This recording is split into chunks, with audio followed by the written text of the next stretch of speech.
Selamat siang, Mbak. Oke, Bu. Ibu apa kabarnya, Bu?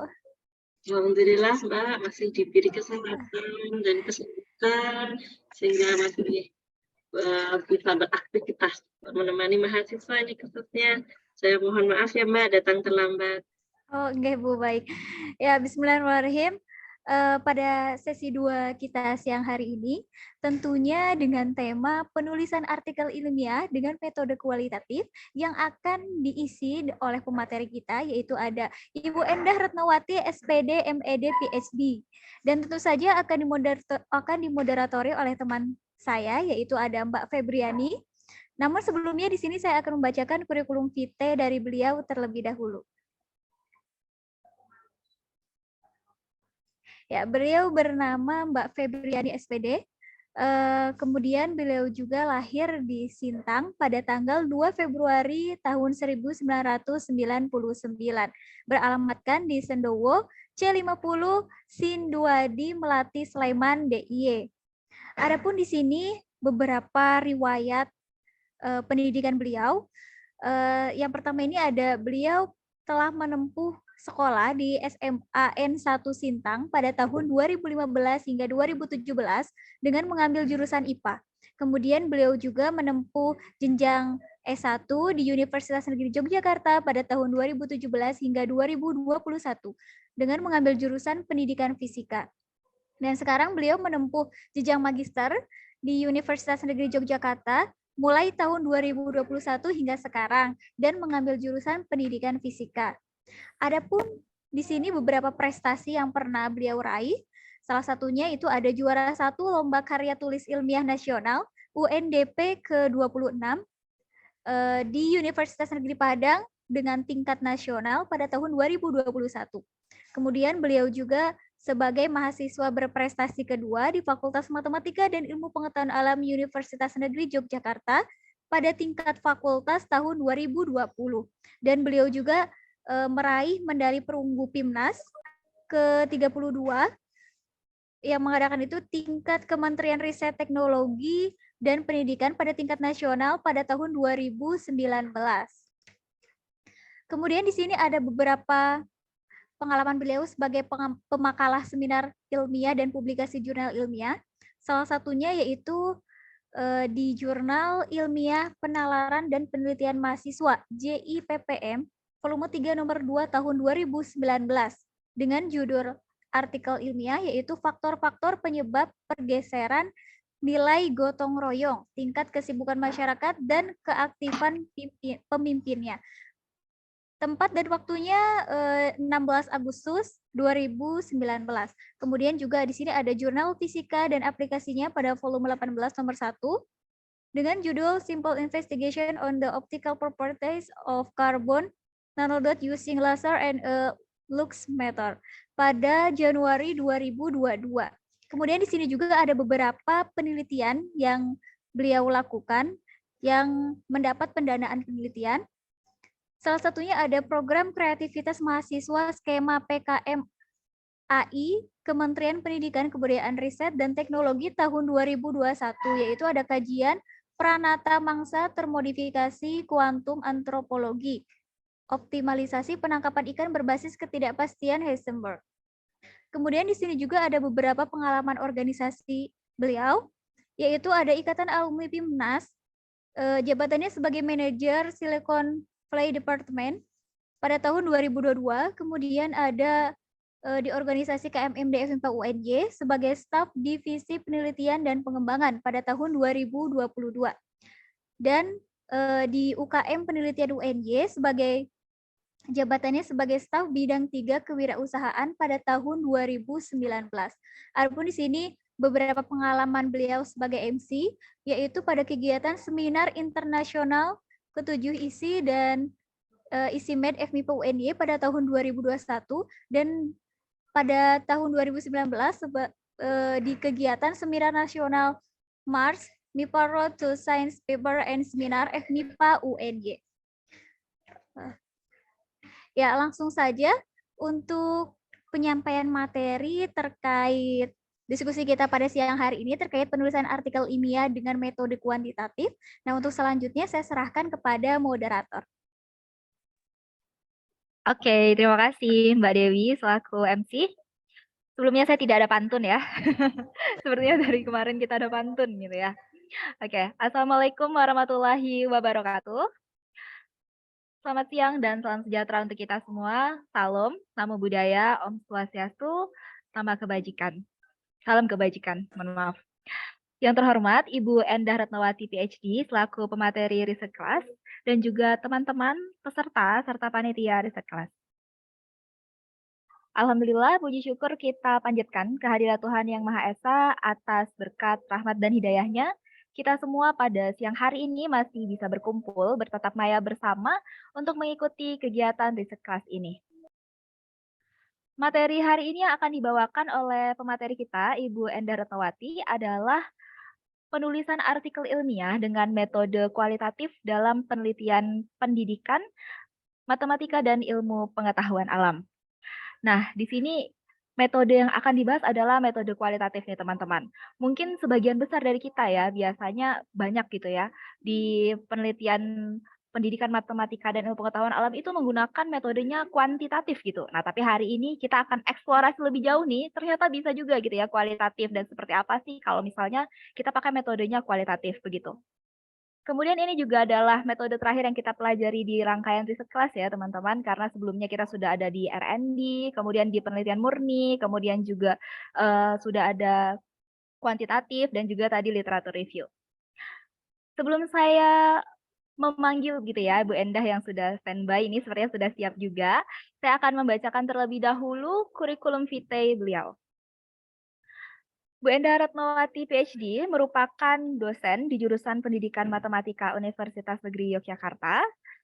Beliau menempuh pendidikan jenjang S1 pada jurusan Pendidikan Matematika Universitas Negeri Yogyakarta dan lulus di tahun 2002. Kemudian untuk jenjang S2 dan S3, beliau di bidang education, ditempuh di University of New South Wales, Sydney, dan lulus dari jenjang pendidikan S2 dengan gelar Master of Education pada tahun 2008 dan juga gelar PhD didapatkan pada tahun 2014. Adapun beberapa publikasi jurnal beliau ya, sebenarnya ini sangat banyak sekali ya teman-teman. Mungkin di screen teman-teman juga bisa melihat, tapi saya akan bacakan beberapa saja. Di antaranya pada tahun 2020 itu berjudul Element Interactivity as a Factor Influencing the Effectiveness of Work Example, Problem Solving, and Problem Solving Work Example Sequences pada British Journal of Educational Psychology. Kemudian di tahun 2019 itu berjudul Learning Goal-Free Problems Collaboratively or Individually pada Jurnal Cakrawala Pendidikan. Kemudian di tahun 2018 berjudul Collaborative Learning, Effects when Students Have Complete or Incomplete Knowledge pada jurnal Apply Cognitive Psychology. Kemudian di tahun 2017 berjudul Can Collaborative Learning Improve the Effectiveness of Work Examples in Learning Mathematics pada Journal of Educational Psychology. Adapun juga conference papers beliau juga cukup banyak ya, saya bacakan salah satu. Di tahun 2022 berjudul Designs of Work Example to Facilitate Retentions and Transfer Capability in Derivatives of Algebraic Function pada AIP Conference Proceeding. Kemudian beliau juga menulis buku ya, teman-teman mungkin juga sudah melihat di pamflet. Salah satu buku beliau adalah berjudul Qualitative Research Method yang diterbitkan dari UNY Press Yogyakarta pada tahun 2019. Kemudian juga terdapat hak kekayaan intelektual atau copyright diantaranya pada modul Braille berjudul modul Braille Geometri Hubungan Sudut Akibat Garis-garis Sejajar dipotong garis transversal dengan pendekatan work example. Adapun beberapa manajemen experience beliau diantaranya pada tahun 2015 hingga 2021 sebagai Associate Editor Cakrawala Pendidikan UNY. Kemudian di tahun 2020 hingga sekarang itu sebagai Associate Editor Asian Journal of Assessment in Teaching and Learning di UPSI, Malaysia. Oke, sebelumnya Ibu Endah, Assalamualaikum Ibu. Waalaikumsalam warahmatullahi wabarakatuh. Oke, Terima Ibu kasih. udah Ya Bu, udah siap nih Bu untuk mengisi materi nih Bu hari ini? Insya Allah. Oke Bu, sepertinya peserta juga udah semangat ya Bu ya, walaupun ini udah siang tapi kita tetap semangat nih Bu. Soalnya mau tahu nih Bu soal metode kualitatif itu nanti kalau di penelitian kita, pendidikan matematika dan juga MIPA ini di IPA ini seperti apa gitu ya Bu ya. Oke, teman-teman silahkan siapkan dirinya masing-masing nih ya, catatannya udah boleh, tempat duduknya semuanya di-standby-kan gitu ya. Terus siap-siap juga nanti kalau ada yang mau ditanyakan atau didiskusikan ke Bu Endah. Oke, kepada Ibu Endah, kami persilakan.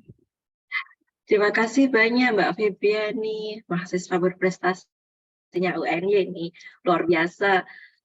Tentu memberi semangat kepada teman-teman yang lain juga. Ayo dong kameranya di-on-kan. Kita ketemu tatap maya, tapi barangkali bisa langsung melihat wajah, tentu akan bisa berinteraksi lebih banyak. Terima kasih pada moderator dan MC atas kesempatan yang diberikan, juga panitia di balik layar ini. Terima kasih banyak. Dan juga sudah menunggu saya agak terlambat ya, karena ada tadi kegiatan di pagi hari yang tidak bisa saya hindari. Teman-teman yang berkenan kameranya on, saya doakan semoga tesisnya terlaksana dengan mudah, lancar, selesai tepat waktu. Amin. Ya, siapa yang mau Amin. saya, langsung kameranya di-on-kan.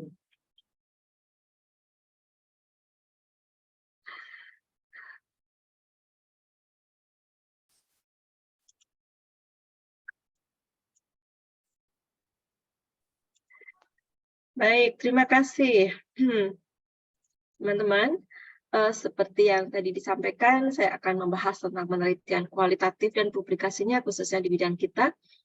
Bidang saya sebetulnya pendidikan matematika, tetapi saya banyak berkecimpung atau meneliti tentang desain instruksional yang secara mendasar karena kita lihat dari perspektif psikologi belajar. Jadi dari perspektif bagaimana siswa itu belajar, artinya dari perspektif bagaimana proses kognitif itu terjadi. Jadi kalau mahasiswa pernah mendengar kognitif load theory, itu penelitiannya Ibu Endah Nawati. Oke, dari mungkin tadi sudah dibagikan pamflet yang menunjukkan hasil-hasil penelitian saya. Mahasiswa yang tertarik nih untuk kita sama-sama belajar lebih lanjut tentang penelitian di bidang tersebut, silahkan kontak saya. Tidak harus yang dari pendidikan matematika, boleh dari yang lain.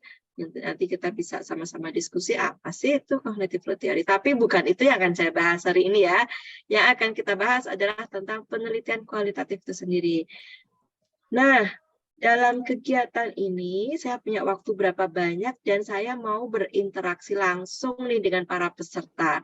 Jadi tadi yang kameranya di-on-kan, saya doakan penelitian tesisnya berjalan lancar, selesai tepat waktu. Nah, nanti kalau yang mau berinteraksi dengan saya untuk sama-sama belajar tentang penelitian kualitatif, doanya ditambah nih. Setelah lulus langsung dapat pekerjaan yang diinginkan. Yang sudah punya jodoh juga dimudahkan untuk langsung masuk ke jenjang pernikahan. Amin. Itu doa Ibu sungguh-sungguh loh. Oke. Dalam waktu yang singkat ini, dalam waktu berapa menit ya Mbak Febri, Mbak moderator saya presentasi, tapi saya kira Sekitar 60 menit Ibu.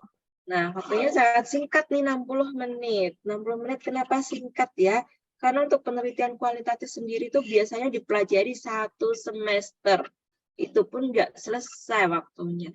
Untuk sampai mahasiswa bisa kemudian menyusun semi proposal ya, biasanya semi proposal penelitian kualitatif. Nah, kita akan membahas singkat sekali, tapi saya ingin fokus pada 2 hal ini. Memahami mitos penelitian kualitatif dan menulis hasil penelitian kualitatif. Jadi pada akhir sesi saya ini, saya berharap nih mahasiswa yang mungkin pernah dengar, oh kalau penelitian kualitatif harus kayak gini ya, harus kayak gitu ya. Nah, itu mitos atau beneran? Mana yang mitos, mana yang seharusnya? Nah, itu yang akan saya ajak untuk berinteraksi dengan para mahasiswa yang hadir pada sesi ini. Kemudian setelah itu mudah-mudahan nih bisa menulis hasil penelitian kualitatif. Paling tidak bisa mendeskripsikan tulisan hasil penelitian kualitatif. Jadi kalau di akhir sesi ini kemudian mahasiswa kok nggak dapat nomor 1 dan nomor 2 ini, berarti proses belajarnya selama sesi ini kurang maksimal. Oke, jadi yang ditaruh di benak Mas, Mbak, Bapak, Ibu saat ini adalah 2 hal ini ya. Ya, akan dipelajari sekarang. Oke, nanti ada soal kuisnya. Setelah selesai akan saya tanya. Oke, suara saya apakah masih terdengar dengan baik? Terdengar Ibu jelas. Jelas Ibu. Ya, baik. Saya sekarang sedang mengenal nih nama metode KWL. KWL.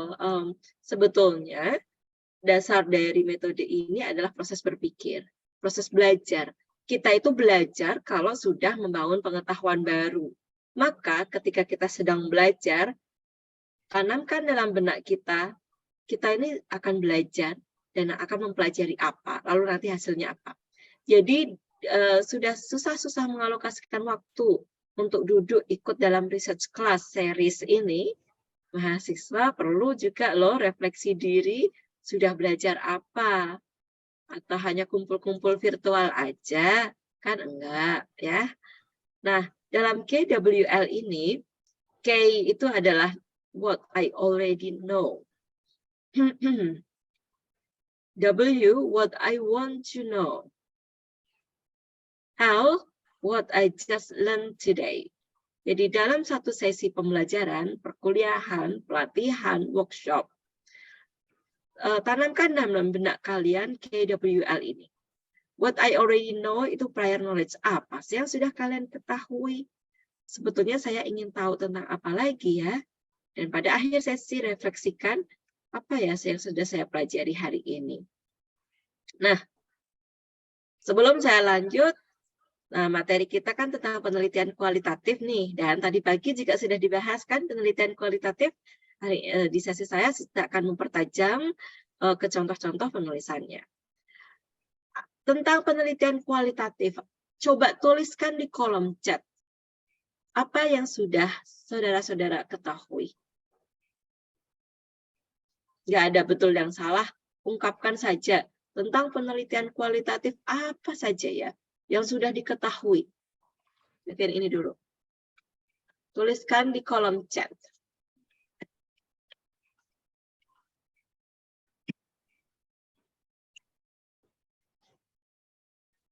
Tulis di chat, ask yourself what I already know.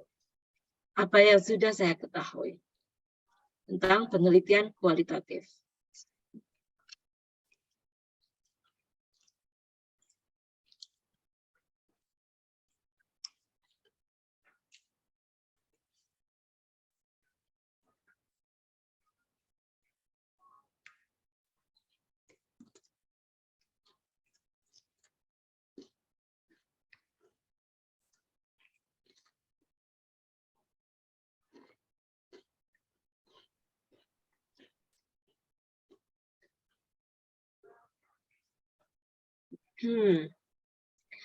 Baik. Bukan generalisasi. Sifatnya mendeskripsikan suatu fenomena, bukan memprediksi. Lebih ke teori tanpa menggunakan angka atau dikenal statistik, dan instrumen penelitiannya lebih banyak menggunakan lembar wawancara. Deskriptif tanpa uji statistik. Ya. Cenderung fokus pada social situations. Jadi kalau penelitian kualitatif itu nggak pakai statistik ya. Oke. Statistik inferensial kan ya ini maksudnya. Karena kalau rata-rata, modus median, tahu kan ya itu ya. Simpangan baku, kuartil, persentil, itu juga statistika, tapi masuk kategori statistik deskriptif. Nah, ini yang dimaksud statistik deskriptif atau statistik inferensial.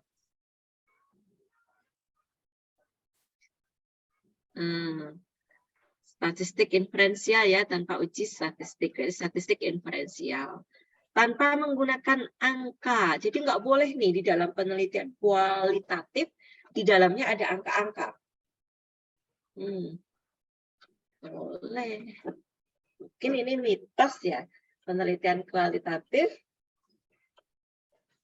tidak menggunakan angka ya. Oke. Baik, ini yang menjawab baru 5 orang nih. Yang lain pada kemana? Itu yang sudah diketahui ya dari penelitian kualitatif. Baik, coba sekarang dari yang sudah diketahui itu, mau belajar lagi penelitian kualitatif, mau tahu tentang apanya? Jadi masuk bagian yang kedua ini, what I want to know. Jadi setelah tahu, apa yang ingin diketahui lebih lanjut? Tulis di kolom chat.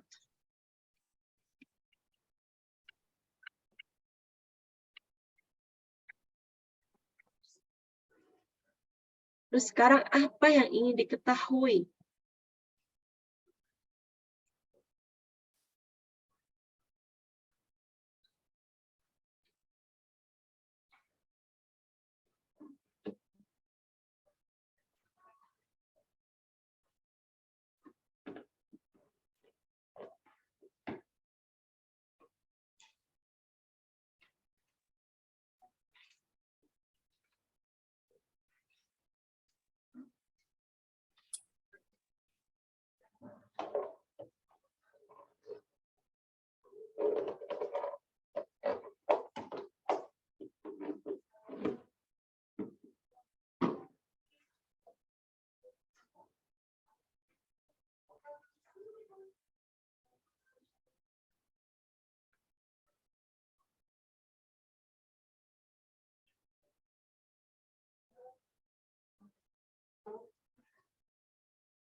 Ayo silakan lanjut. Lalu apa yang ingin diketahui?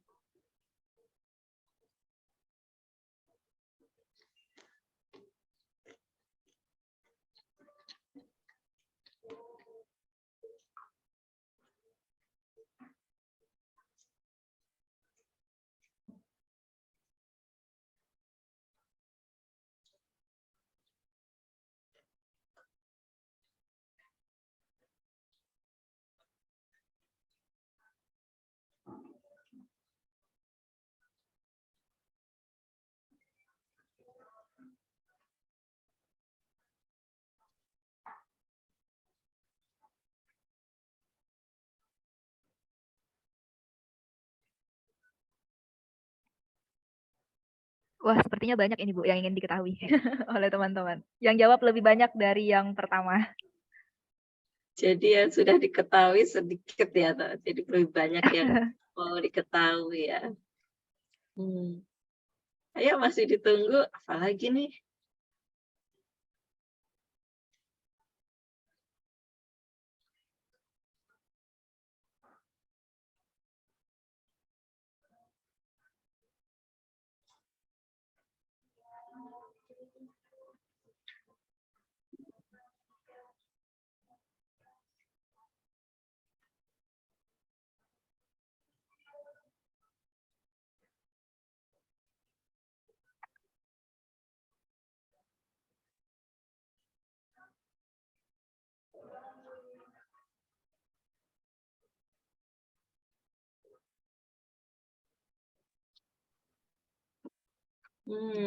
Oke, sepertinya sudah nggak nambah lagi.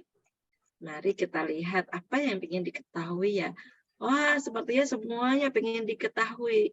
Mungkin pengen diketahui lagi gitu ya dari perspektif kalau narasumbernya saya gitu ya. Barangkali beda pemahamannya dengan narasumber yang lain gitu ya. Data atau apa saja yang harus ditampilkan dalam penelitian tersebut.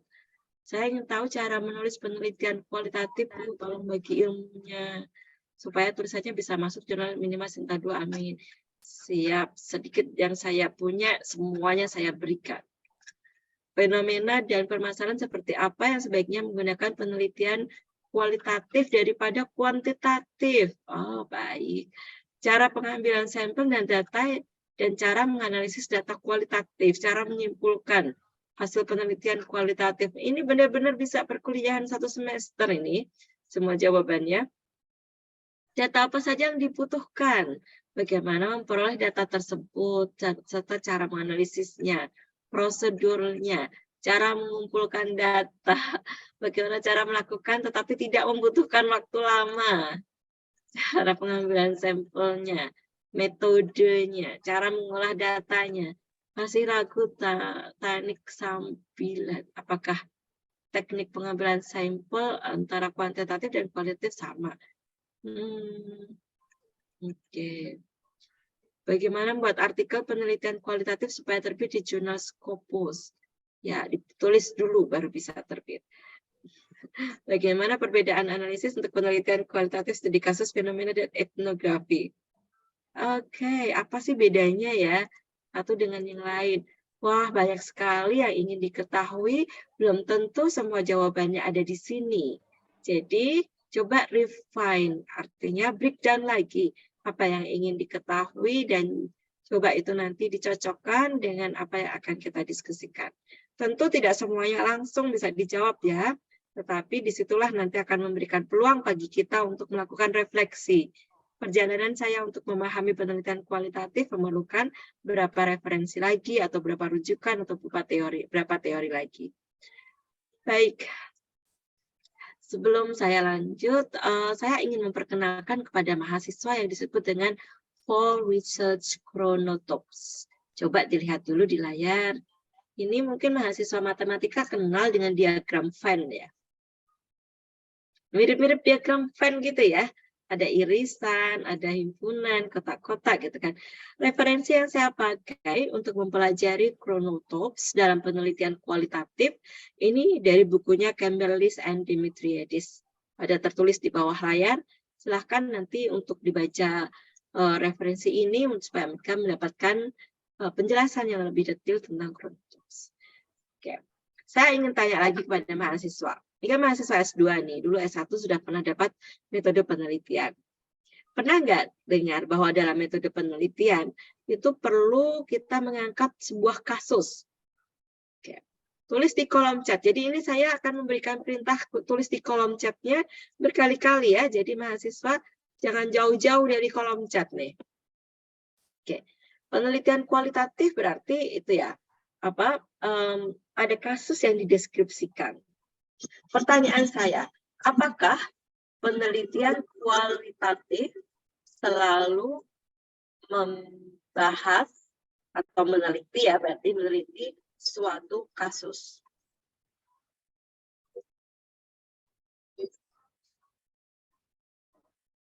Jawabannya?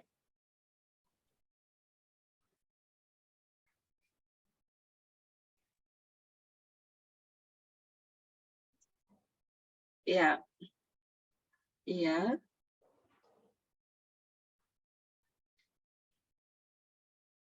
Tidak harus selalu mendeskripsikan kasus. Iya. Ada lagi kah yang menjawab? Iya. Iya. Iya. Bertanya balik ya ini ya. Lalu apa sih yang disebut kasus? Apa yang dimaksud dengan kasus? Ayo bagi yang menjawab iya. Apa sih yang dimaksud dengan kasus?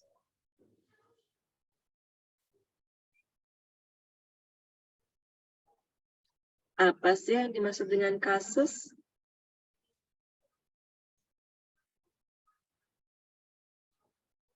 Kasus itu apa sih?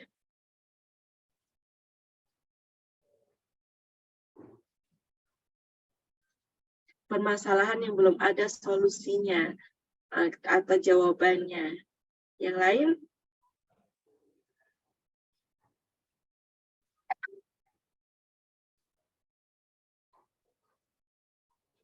Kasus itu permasalahan atau problem. Yang lain?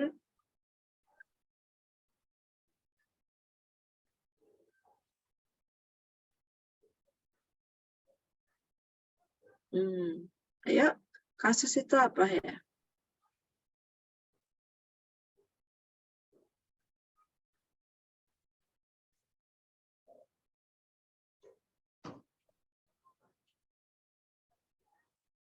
Kasus itu apa ya?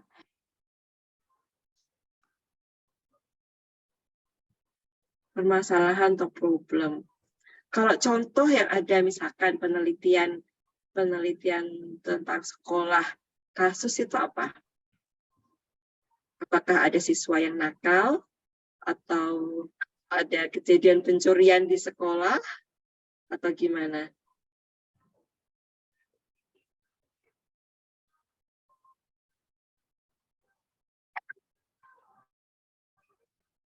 Apa itu kalau di sekolah? Penurunan hasil belajar, apalagi kasus kalau di persekolahan. Hasil belajar pada materi X belum memenuhi KKM. Itu kasus ya. Apalagi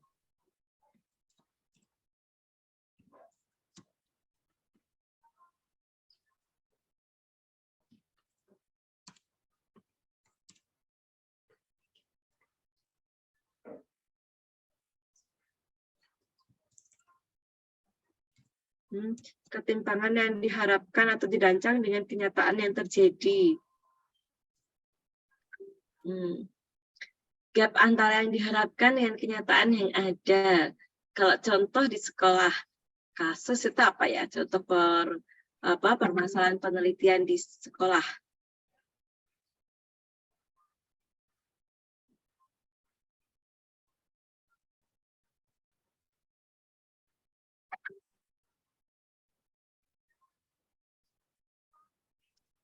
Permasalahan dalam satu kelas belum tentu menjadi masalah di kelas lain.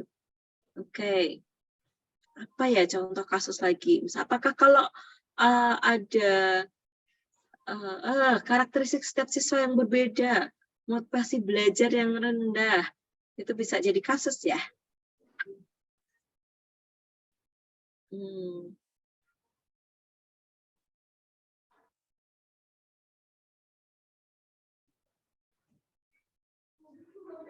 Pelaksanaan kurikulum merdeka itu bisa jadi kasus? Oke, jadi sebetulnya kasus itu apa? Kembali lagi ke atas. Permasalahan, problems, pertanyaan penelitian. Apakah kemudian perlu dideskripsikan konteksnya? Kalau kasus itu adalah permasalahan penelitian itu sendiri, apakah kemudian semua penelitian kualitatif adalah penelitian studi kasus? Ya, tulis di chat ya. Apakah semua penelitian kualitatif berarti studi kasus? Belum tentu. Katanya kasus itu tadi masalah. Nah, penelitian itu kan mengangkat sebuah masalah kan? Dan mencoba mencari solusinya, jawabannya. Ayo, silahkan ditulis di kolom chat. Berpendapat yuk. Penelitian kualitatif itu, peneliti kualitatif itu harus seseorang yang berani berekspresi, mengungkapkan pendapat. Loh, ini menuliskan pendapat di kolom chat ini termasuk latihan menjadi peneliti kualitatif. Jawabannya belum tentu, tidak. Jadi tidak semua penelitian kualitatif itu studi kasus. Kalau kasus itu masalah, kemudian studi itu artinya penelitian, lalu bedanya apa dengan fenomena? Fenomena ada kasusnya enggak?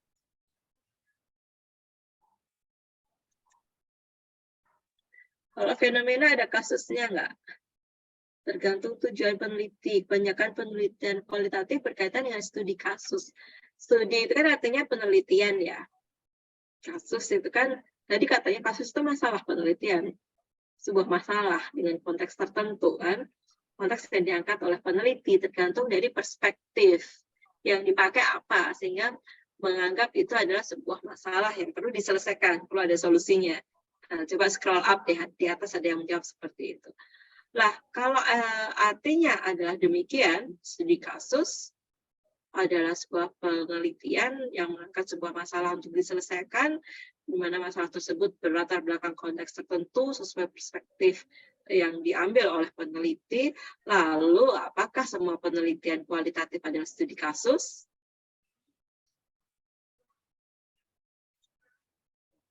Jawabannya tidak, bisa ada fenomena. Jawab tidak, ada 3 yang jawab tidak ya. Bisa sebagai fenomena. Dalam fenomena itu ada masalah nggak? Penelitian fenomena. Ada masalah nggak? Ada, setiap penelitian ada masalahnya. Oke, dalam fenomena ada masalahnya, ada kasusnya ya. Kalau kasus diartikan sebagai masalah dengan konteks tertentu. Nah, berarti studi kasus juga dong fenomena.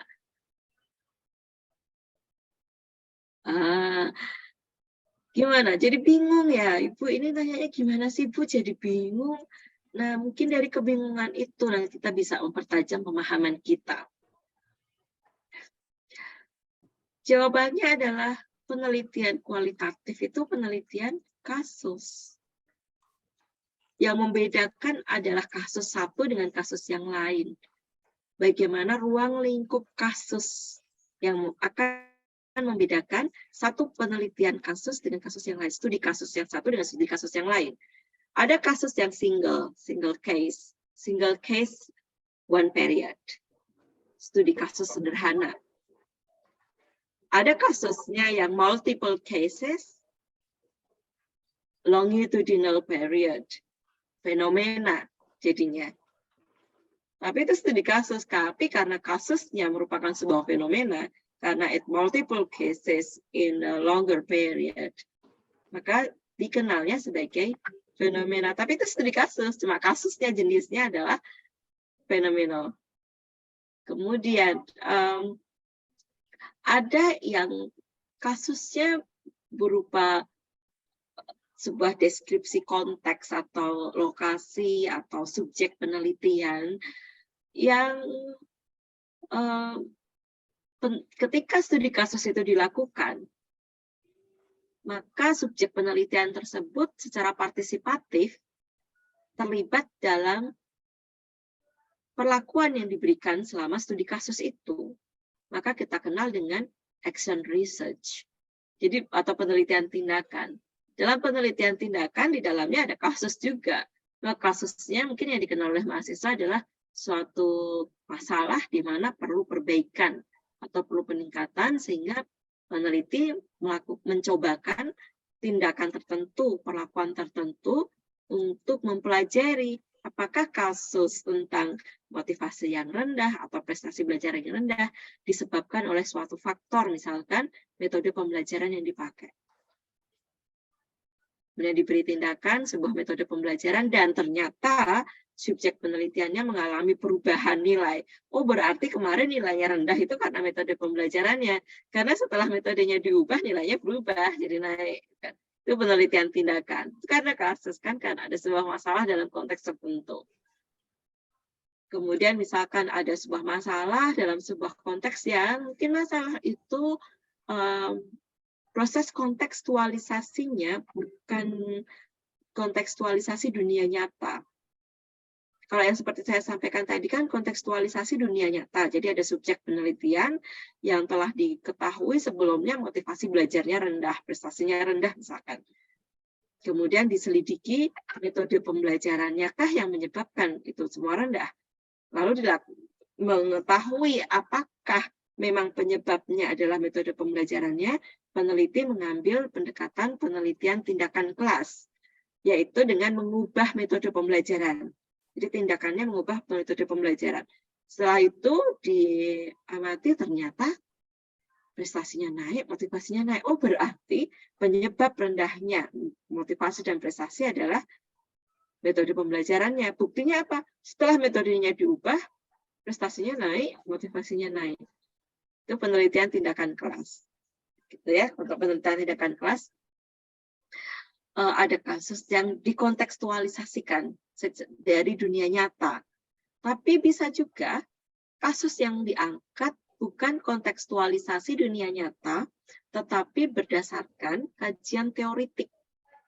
Jadi penelitian kualitatif tidak harus ada setting dunia nyata. Tidak harus ada siswa di sekolah X, datanya XYZ, diketahui siapa saja pendukungnya dan seterusnya, enggak. Boleh sebagai latar belakang munculnya kasus, kontekstualisasinya secara teoritik. Artinya masalah yang diungkapkan diperoleh dari kajian teoritik. Jadi ini menjawab mitos yang pertama, bahwa penelitian kualitatif maka peneliti harus melakukan praobservasi. Jawabannya tidak. Peneliti kualitatif tidak harus melakukan praobservasi. Sesuai dengan tujuan peneliti, mau mengangkat masalah dengan kontekstualisasi dunia nyata, setting dunia nyata, maka perlu ada deskripsi tentang saat ini kondisi di dunia nyata kasus tersebut bagaimana.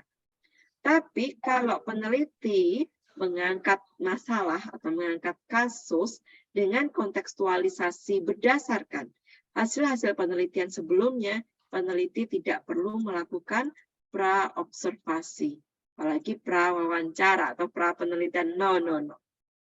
Itu mitosnya ya. Oke. Mitos yang pertama itu.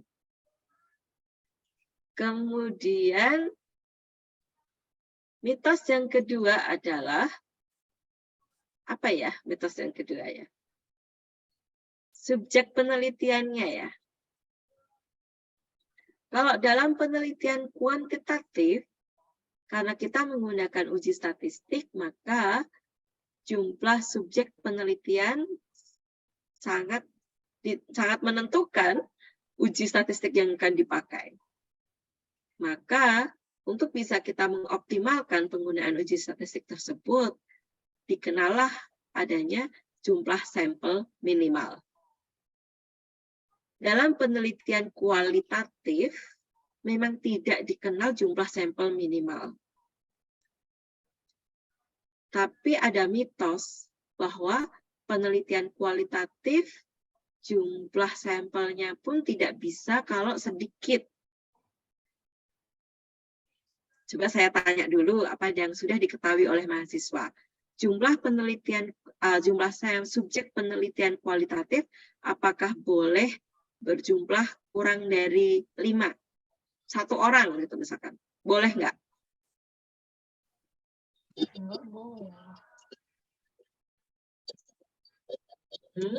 Jumlah subjek penelitian kualitatif hanya 1 orang.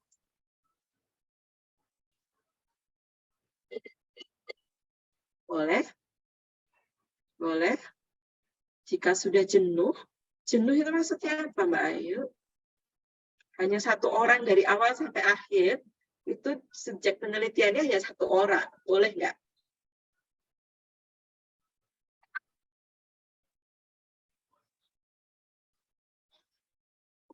Kita lihat di kolom chat, menurut saya tidak, kurang valid nanti data yang diperoleh. Sejak awal boleh ya. Jadi hanya 1 orang saja dari awal sampai akhir. Ya memang penelitiannya yang menjadi masalah penelitiannya ya datanya diperoleh dari 1 orang itu aja. Boleh?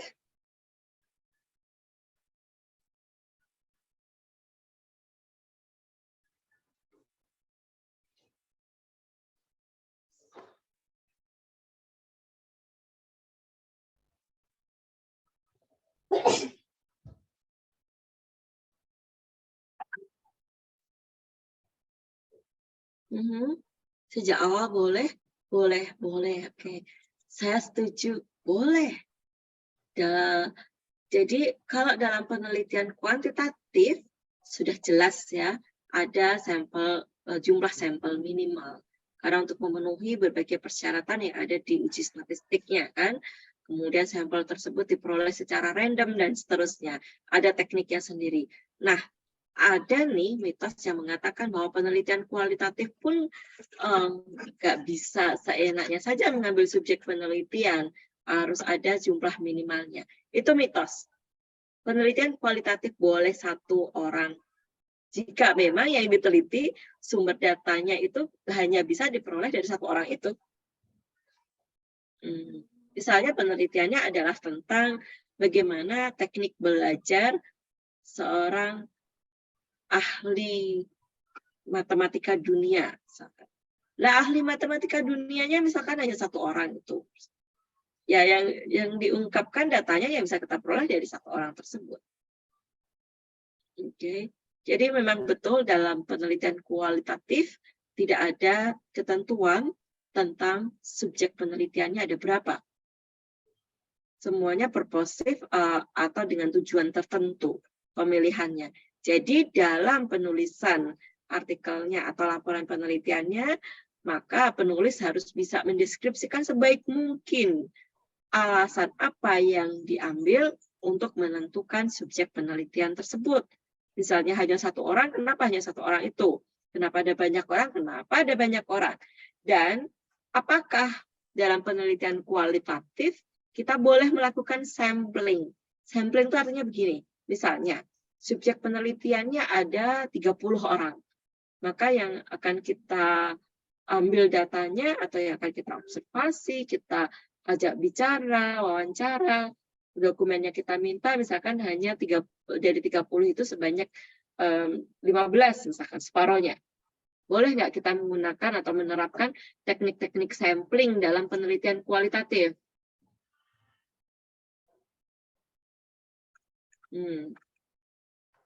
Boleh. Boleh, jawabannya boleh. Mantap ya, tadi siapa yang jawab boleh? Iya, boleh. Dan dengan tujuan apa kita menggunakan sampling itu perlu disebutkan alasannya. Karena kan nggak mungkin nih kalau sumber datanya ada 30 orang, kita melakukan wawancara ke 30-30-nya. Ya, kadang-kadang kita juga nggak punya waktu dan tenaga atau kalau memang sumber data itu bisa representatif, kenapa tidak? Tapi yang lebih penting adalah bagaimana menyebutkan tujuan dari sampling itu di dalam bagian metode penelitian. Ini ada pertanyaan nih dari Fazri Baziah. Misalkan penelitiannya di sekolah dengan populasi 300 orang. Kemudian menentukan sampel pakai rumus Sauerland kira-kira di plus 100. Sampel apakah itu termasuk metode kualitatif? Itu adalah teknik sampling. Bapak, Mas? Ini adalah teknik sampling atau teknik menentukan jumlah subjek penelitian. Bahwa itu masuk kualitatif atau kuantitatif ya balik lagi tujuan penelitiannya apa, jenis penelitiannya bagaimana. Bahwa dalam penelitian kualitatif pun kita boleh pakai teknik sampling meskipun nggak ketat, nggak harus. Karena dalam penelitian kualitatif kita bisa secara tujuan tertentu memilih subjek penelitian secara purposive. Oke. Tapi kebalikannya penelitian kuantitatif, no, you cannot do that. Harus ada tekniknya supaya memastikan bahwa subjek penelitian yang dilibatkan sifatnya adalah random atau acak dari bagian populasi. Oke, itu mitos kedua tentang subjek penelitian. Kita tulis dulu ya, nanti tidak lupa. Mitos pertama tadi apa?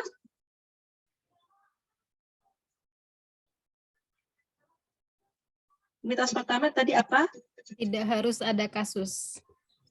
Tidak harus ada, tidak harus ada. Kasus harus ada, karena kasus artinya adalah masalah. Tidak harus ada pra-observasi atau kontekstualisasi dunia nyata dalam latar belakang pemilihan kasusnya.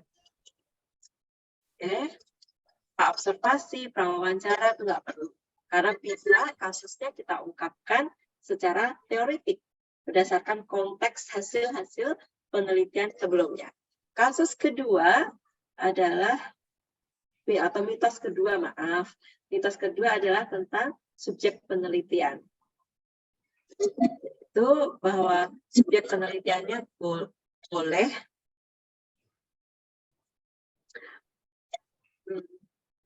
jumlah, dan di konsep beda lupa, jumlah subjek penelitian dibebaskan sesuai tujuan penelitian. Boleh satu orang atau menggunakan teknik sampling.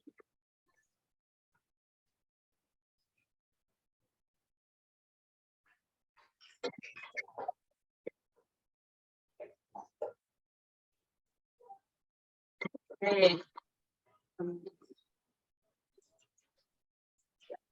Kemudian yang ketiga adalah tentang deskripsinya.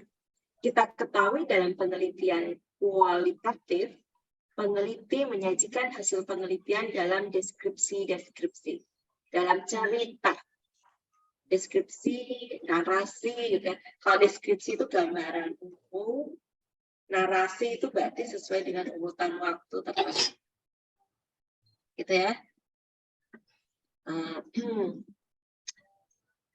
Nah, cara mendeskripsikan hasil penelitian satu dengan yang lainnya itu berbeda sesuai dengan apa yang kita sebut dengan chronotypes ini. Nah, ini dari tadi sudah agak lama kan melihat. Jadi ada chronotype 1, ada chronotype 2, ada chronotype 3, dan ada chronotype 4. Jadi ada 4 chronotypes. 1, 2, 3. Dengan memahami chronotypes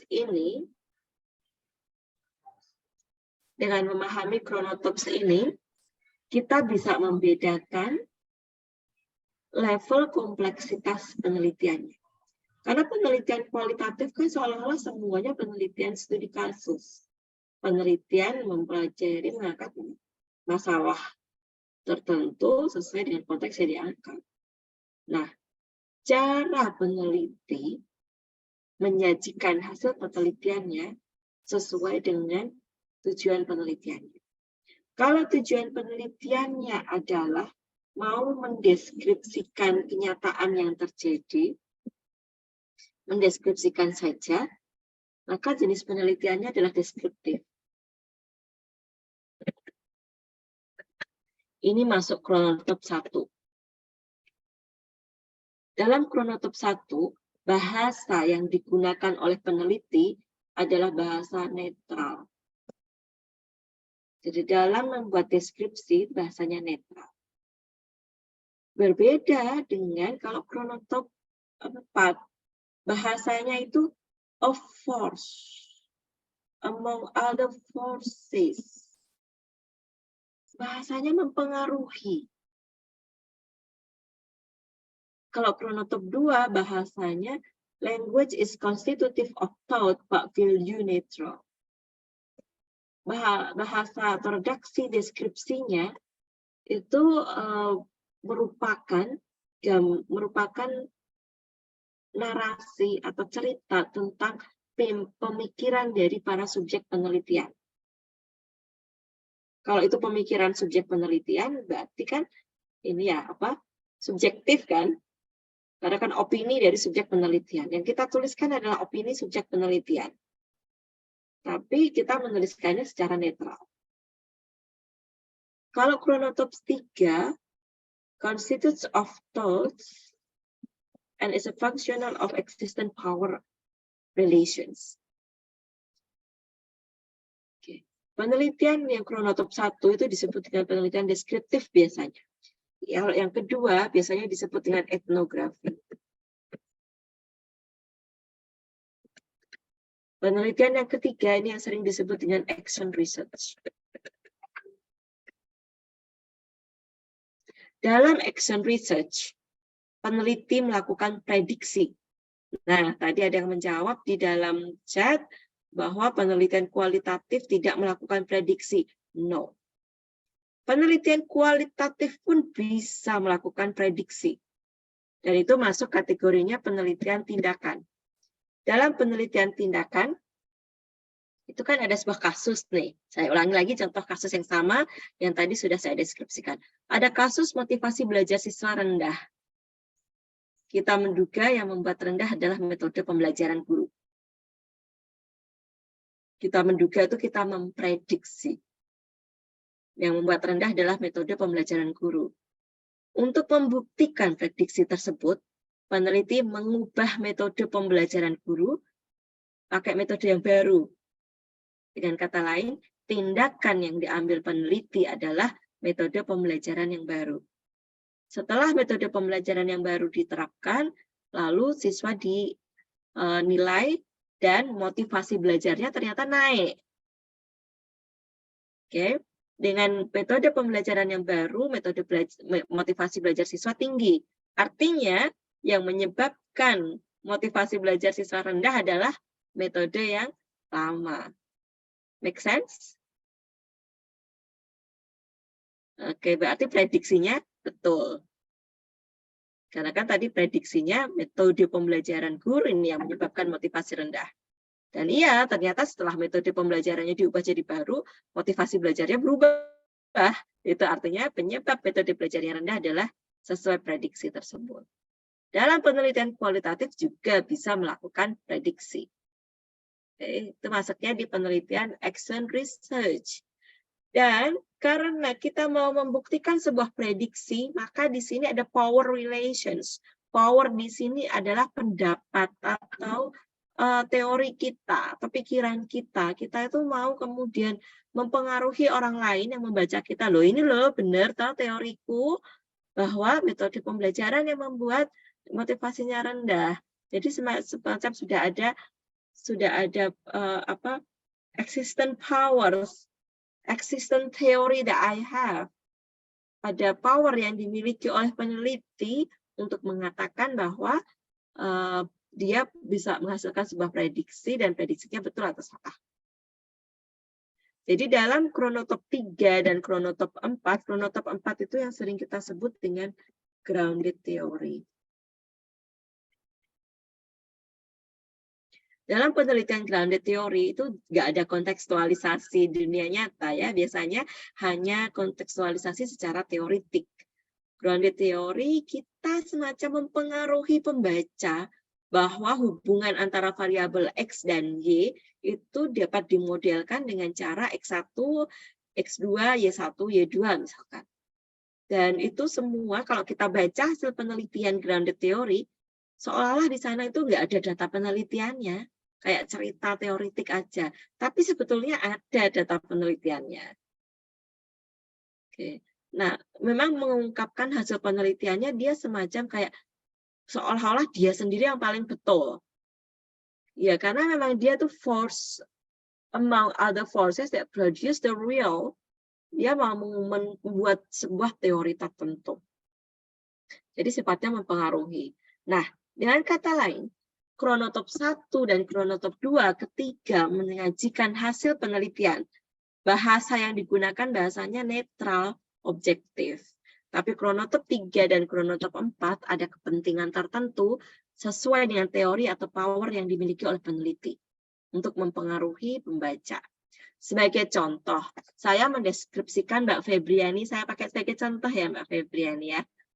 Sebagai contoh, saya pakai metode deskriptif nih, kualitatifnya deskriptif, jadi Chronotop 1. Maka dalam menuliskan hasil penelitiannya, language yang saya pakai adalah neutral. Maka ketika menulis hasil penelitiannya, saya menyebutkan kerudung yang dipakai oleh Mbak Febriani berwarna coklat muda. Kemudian memakai jas alma mater, berkacamata, headset yang dipakai modelnya adalah ini.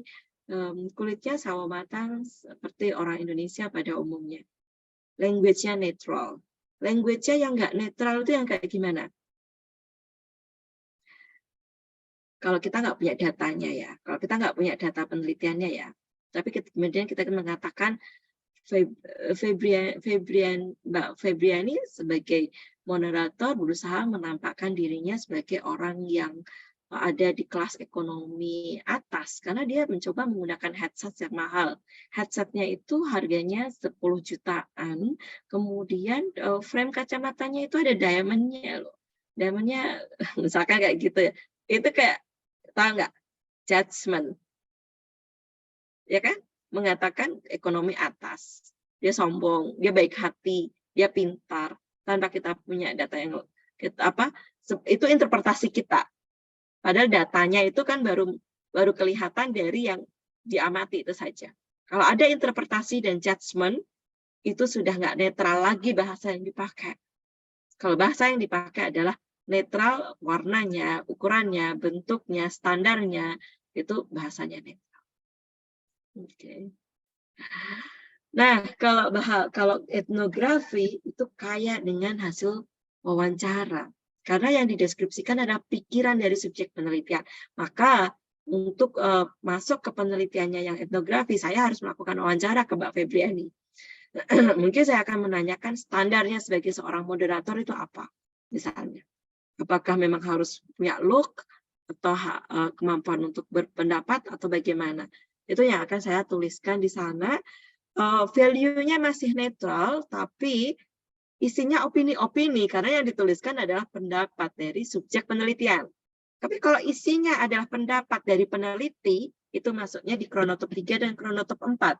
Maka apabila mahasiswa mau melakukan penelitian kualitatif dan levelnya adalah kronotop 3 dan kronotop 4, mahasiswa harus pandai berargumentasi, pakai teori, karena argumentasinya argumentasi yang powerful, argumentasi yang punya dasar, ada teorinya. Apakah dengan demikian kronotop 1 dan 2 nggak ada teorinya? Jelas tetap ada, tapi cara menggunakan teorinya, mengekspresikan teorinya, itu berbeda. Satu jenis penelitian kualitatif dengan jenis penelitian kualitatif yang lain. Jadi, ketika mahasiswa dengan percaya diri mengatakan penelitian saya adalah grounded theory, itu harus direfleksikan dari sedalam apa, seluas apa, sekomprehensif apa, berargumentasi dalam pembahasan penelitiannya.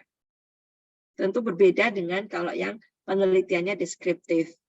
Kalau masih latihan, biasanya memang penelitiannya masuk ke kronotop 1, objectivism and representations. Mengungkapkan apa adanya. Itu masih di deskriptif. Apakah kalau 3 dan 4 tidak mengungkapkan apa adanya? Mengungkapkan apa adanya juga, karena ada syarat penelitian kualitatif dapat diakui jika memang dapat menunjukkan konfirmabilitas, dependabilitas, transferabilitas. Satu lagi, apa ya tadi yang belum saya sebutkan ya? Lain kali deh kita lengkapi atau jadi pertanyaan mahasiswa. Tetap ada empirisnya, tetap ada sesuai dengan kenyataannya, harus ada itu. Tapi bagaimana pembahasannya dilakukan, itu yang berbeda, satu jenis penelitian kualitatif dengan penelitian kualitatif yang lain. Oke? Nah, ini saya sudah hampir 1 jam, tapi saya baru mau masuk ke contoh. Tapi mungkin mahasiswa bisa mengeksplorasi sendiri. Ini ada contoh nih, dari Journal of Mathematical Behavior. Ditulis oleh Zihui Feng, Susan Chapman. Judulnya adalah Disciplinary Literacy in Mathematics, One Mathematician Reading Practices. Penelitian ini diterbitkan pada tahun 2020. Subjek penelitiannya hanya 1 orang, saudara-saudara. Tapi ini jurnal bagus loh. Jurnal tier atas di Elsevier. Penelitiannya hanya melibatkan 1 subjek penelitian, yaitu seorang ahli matematika. Seorang ahli matematika yang merupakan imigran dari Cina, sekarang sudah tinggal di Amerika. Tentu dalam nanti menyebutkan subjek penelitian, jangan sampai mengungkapkan identitas pribadinya ya di dalam publikasi. Nah, itu melanggar etika publikasi. Tentang etika publikasi bisa kita bahas dalam satu sesi sendiri. Lain kali. Ini artikel ini membahas 1 ahli matematika dalam hal membaca. Jadi yang dipelajari adalah bagaimana strategi membaca seorang ahli matematika. Apakah kalau ahli matematika kan masih membaca kan? Nah, kita sebagai orang awam nih, kan ya pengen pinter kalau kayak seperti orang ahli kan. Maka perlu juga melakukan penelitian di orang-orang ahli itu, mereka kok bisa pinter itu kayak gimana sih caranya. Jadi penelitian itu nggak harus ke yang prestasinya rendah, motivasinya rendah, capaiannya jelek, enggak. Justru yang pinter-pinter itu juga perlu diteliti. Kayak Mbak Febriani ini bisa menjadi mahasiswa berprestasi, itu caranya gimana sih? Itu perlu diteliti itu. Kemudian nanti bisa jadi pelajaran kita semua. Nah, ini contohnya disciplinary literacy in mathematics. Ternyata dia punya teknik sendiri dalam membaca. Literasinya itu spesifik di bidang matematika kan. Jadi bacaan buku-bukunya buku matematika. Dia punya cara tertentu dalam membaca buku matematika yang isinya hanya simbol dan gambar. Penelitiannya hanya 1 orang. Tapi bagaimana ya penelitian 1 orang ini bisa tembus ke jurnal tier atas atau jurnal level atas? Tentu karena metodenya ilmiah. Jadi data yang dikumpulkan komprehensif atau lengkap atau dapat memberikan gambaran sesungguhnya tentang satu subjek matematikawan ini.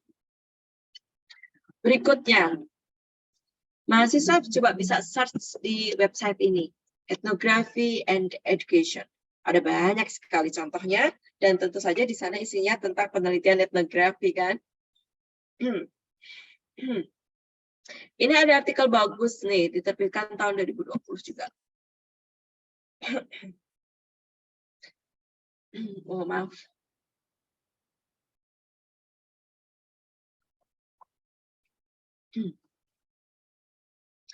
Reassembling Teachers' Professional Practice, an Ethnography of Intertextual Hierarchies in Primary Mathematics. Jadi ini mengumpulkan tentang praktek-praktek guru matematika. Jadi mereka itu gimana sih cara kerjanya kok bisa profesional gitu kan. Jadi pemilihan gurunya dan seterusnya bisa dipelajari dari artikel ini. Berikutnya, nah ini nih yang mahasiswa sering ini ya, sekarang sedang populer ya, systematic meta-analysis atau systematic review.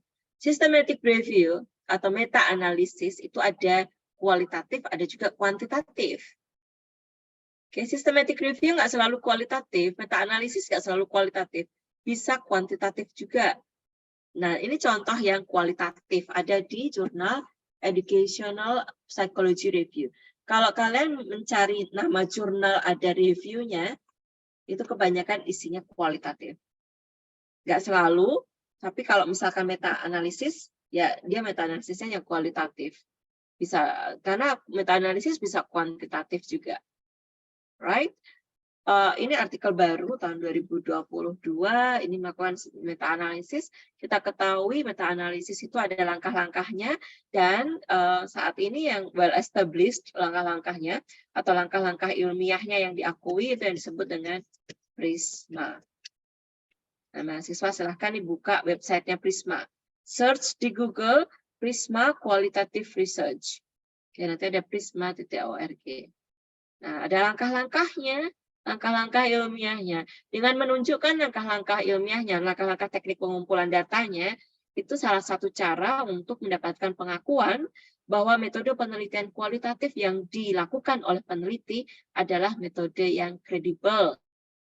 Metode yang dapat diakui. Kalau metodenya dapat diakui karena langkah-langkahnya jelas, peluang untuk dapat dipublikasikan di jurnal terindeks Scopus ya, indeks Sinta, atau jurnal yang terakreditasi menjadi lebih tinggi peluangnya.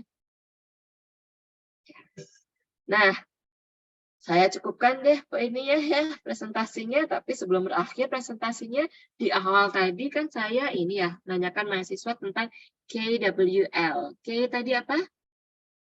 Know what you already know. Ketahuilah apa yang sudah kalian ketahui. Jadi tanyakan pada diri sendiri, apa ya yang sudah saya ketahui? W, what I want to learn. Itu di awal tadi. Nah, sekarang saya mau menanyakan yang L nih. Mahasiswa sudah belajar apa hari ini baru saja? Hal baru apa atau hal modifikasi apa yang sudah mahasiswa lakukan? Coba refleksikan dan tulis di kolom chat. What you just learned today. So in the last 1 hour, what have you just learned with me? Ada nggak yang sudah kalian pelajari dalam 1 jam terakhir ini?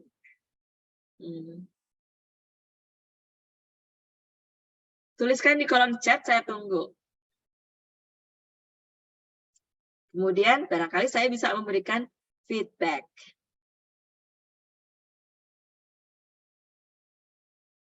Silakan ditulis di kolom chat.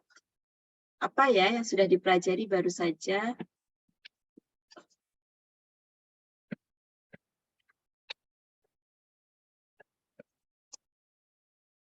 Apa ya? Saya tunggu. Apa yang sudah mahasiswa pelajari?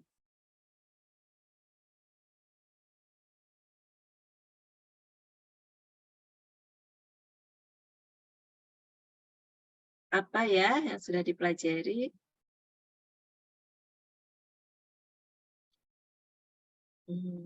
Coba refleksikan diri.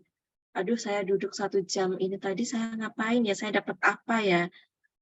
Waktu saya berkah atau enggak ya? Ini tadi ya 1 jam saya duduk ya. Apa ya yang sudah saya dapat ya?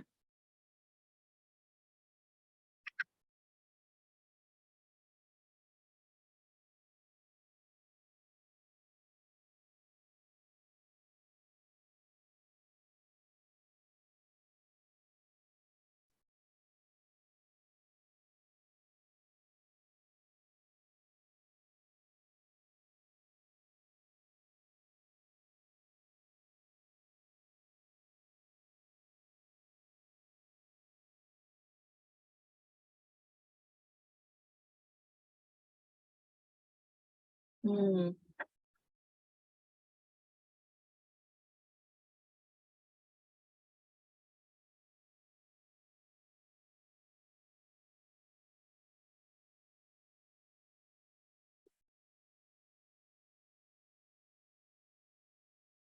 Hmm.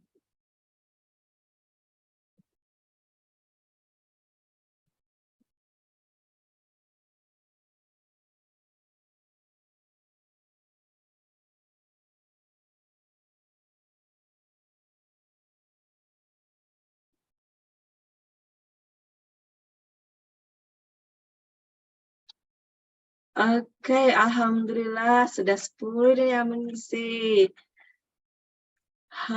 Saya jadi mengetahui lebih lengkap jenis penelitian kualitatif, deskriptif, etnografi, action research, grounded theory. Level penelitian kualitatif, cara memperdalam metode penelitian kualitatif.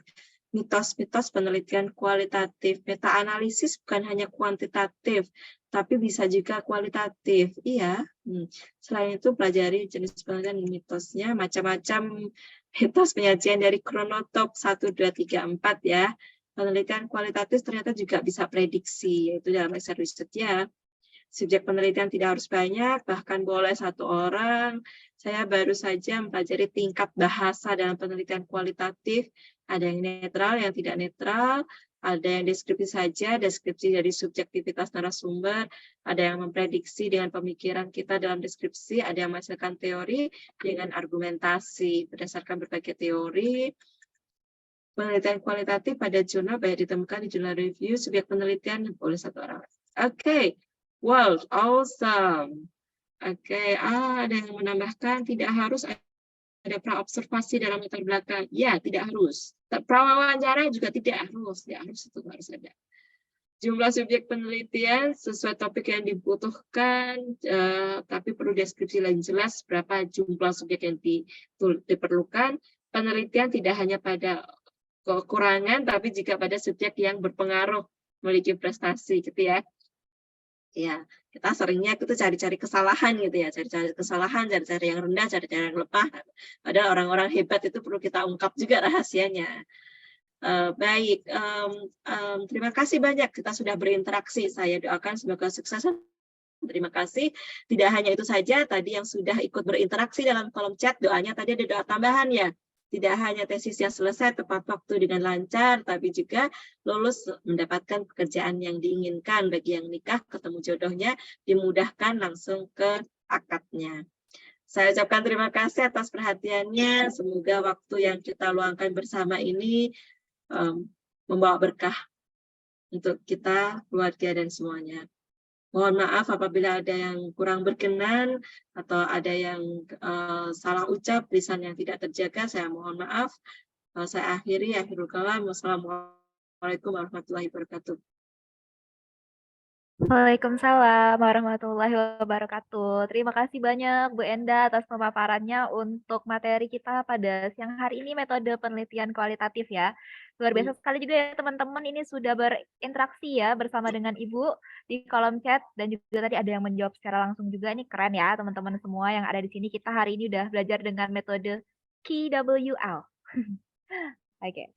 Nah, selanjutnya nih teman-teman, masih ada waktu sekitar 30 menit ya kira-kira bagi yang ingin bertanya gitu ya. Silahkan bisa mendrop pertanyaannya di kolom chat, atau bisa langsung aja nih buat berinteraksi langsung ya, langsung raise hand supaya nanti bisa langsung kita diskusikan bersama. Oke, kita nantikan nih pertanyaan dari teman-teman. Oke, sudah ada beberapa penanya ya ini Ibu. Kita langsung ke penanya pertama terlebih dahulu. Pak Budi Setiawan, silakan Pak Budi. Oke, terima kasih Mbak Moderator, Mbak Febriani. Assalamualaikum warahmatullahi wabarakatuh, Bu Enda. Waalaikumsalam warahmatullahi wabarakatuh. Ya, perkenalkan Bu, saya Budi Setiawan, mahasiswa pendidikan dasar S3 di UNY. Tadi ada Ibu mencontohkan atau untuk jurnal yang kualitatif itu ada belakangnya review ya Bu, Nggak selalu, untuk di submit. salah Nggak satu selalu, ya. nggak selalu ya.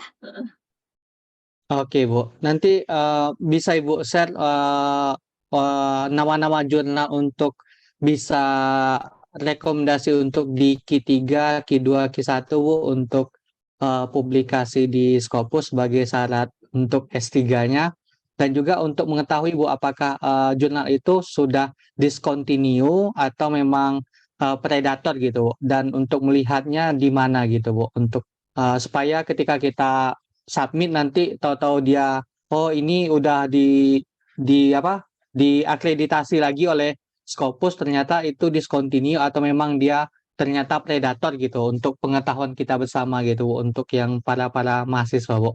Terima kasih. Assalamualaikum warahmatullahi wabarakatuh. Warahmatullahi wabarakatuh. Ngeri ya kalau ini langsung dijawab atau gimana Mbak Moderator, maaf Monggo saya Ibu langsung saja. ngeri ya kalau kita terjebak ke jurnal yang predatory itu ya. Tapi kita perlu mengenal nih memang ciri-cirinya. Pertama kita mengenal ciri-cirinya dan kemudian tidak memaksakan diri untuk memasukkan ke jurnal tersebut. Kalau memang kita tahu ada tanda-tanda, kita kan pasti punya hati kecil gitu kan. Hati kecil kita dipakai lah, insting kita dipakai. Kalau kita tahu kelihatan tuh ada kayak tanda-tandanya, ini kok begini ya, kayak kata orang nulis dan publikasi itu sulit, tapi kok ini menawarkan kemudahan. Itu kan kita pasti bertanya dalam hati kecil kan. Itu dilanjut, itu diungkapkan, ditanyakan pada orang lain. Kok saya ini ada mudah banget katanya terbit di sini, sementara kan yang saya tahu menulis atau publikasi di jurnal yang bereputasi itu tidak mudah, tapi kok ini menawarkan kemudahan. Bertanya kepada orang lain itu salah satu cara untuk menjawab tadi insting itu tadi. Dengan bertanya nanti lama-lama kita jadi paham polanya jurnal satu dengan jurnal yang lain. Karena kalau saya sekarang diminta mana sih yang dia akan discontinue, saya mungkin harus buka data Scopus, buka satu-satu gitu ya. Tapi mungkin sebagai jaminan adalah jurnal dari perusahaan besar, tapi tidak juga, karena ada juga jurnal dari perusahaan besar, Elsevier, Springer, itu yang discontinue. Coba deh buka Excel yang discontinue itu, lihat kolom publishers. Itu ada dari Springer. Ada dari Sage. Ada juga. Jadi bukan perusahaan besar yang akan menandai bahwa itu tidak akan discontinue. Tapi memang sebagian besar dari jurnal yang dikelola oleh perusahaan-perusahaan besar tersebut reputasinya bagus. Tapi tetap kita perlu hati-hati. Karena namanya juga yang mengelola di dalamnya adalah orang, manusia. Dan apa sih yang merupakan sumber utama penyebab adanya discontinue ini? Awal mulanya adalah greedy, kerakusan manusia. Uang ujung-ujungnya. Yang pertama, minta bayaran uang. Yang kedua, ya karena mau instan untuk mendapatkan sebuah posisi. Itu mungkin awal mulanya yang menyebabkan ada pengelolaan yang tidak baik. Meskipun reputasinya sebelumnya sudah dibangun dengan tidak mudah. Tapi kalau sekali kemudian di dalamnya ada yang greedy, ada yang kemudian tidak taat pada asas yang diikuti normatif ya, maka itu yang akan terjadi. Meskipun backingnya adalah sebuah publisher besar. Jadi kita juga perlu berhati-hati, atau kita sendiri pun juga yang tidak instan. Jadi kadang-kadang adanya penawaran itu karena permintaan juga kan. Jadinya ada jurnal-jurnal yang melakukan hal tersebut kan juga karena ada penulis-penulis yang pengen dilayani secara instan. Kalau banyak dari para penulis ingin dilayani secara instan, ya dimanfaatkanlah oleh mereka, kapitalisme kan, dimanfaatkanlah itu. Jadi kita pun sebagai penulis di sini menyadari bahwa publikasi itu membutuhkan waktu, bukan yang instan. Oke, jadi kita pun jangan berharap bahwa hasilnya juga instan, butuh waktu. Jadi disiapkan waktunya. Waktunya itu sebetulnya sama untuk semua orang, tinggal dialokasikan atau enggak, dipakai atau enggak. Apakah sudah bisa menjawab Pak Budi? Oh ya, satu lagi tentang jurnalnya ya, apa ya? Ya, jurnalnya belum tentu kalau jurnal yang belakangnya review itu adalah kualitatif, tapi yang jelas isinya di dalamnya adalah kualitatif. Review, maaf. Isinya yang jelas di dalamnya review. Artikel review itu belum tentu artikel penelitian kualitatif. Bisa juga itu pure hasil pemikiran, teoretik. Jadi summary atau ringkasan atau rekomendasi untuk penelitian selanjutnya. Jadi kalau penelitian kualitatif itu ada datanya. Ada data penelitian kualitatif, ada pengumpulan data di lapangan. Tapi artikel review tidak selalu ada pengumpulan data di lapangan. Oke. Bisa juga itu pure hasil kajian teoretik, sintesis, research. Jadi tidak ada ke lapangan. Kalau meta-analisis itu sintesis research juga, tapi secara sistematis. Ada yang kualitatif, ada yang kuantitatif. Yang kuantitatif berarti yang direview adalah artikel-artikel kuantitatif dengan prosedur atau langkah-langkah yang ditentukan dalam penelitian meta-analisis kuantitatif. Dalam meta-analisis penelitian kualitatif, langkah-langkahnya juga jelas. Langkah-langkah meta-analisisnya salah satunya pakai cara prisma. Jadi ada penentuan database, exclusion, inclusions, ada selection, kemudian ada penentuan kriteria, bagaimana menjawab masalahnya dan seterusnya. Secara kualitatif karena deskriptif isinya.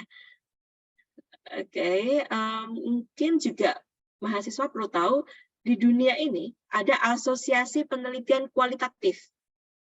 Coba Google ya, Qualitative Research Association. Nah, di sana juga kemudian nanti ada database, ada link-link untuk mendapatkan artikel jurnal penelitian kualitatif. Oke. Kemudian tentang action research, juga ada satu jurnal isinya tentang action research. Atau ada forum internasional namanya Action Research Forum. Di sana nanti ada direction bagaimana tentang penelitian tindakan. Seperti halnya tadi ada ethnography and education.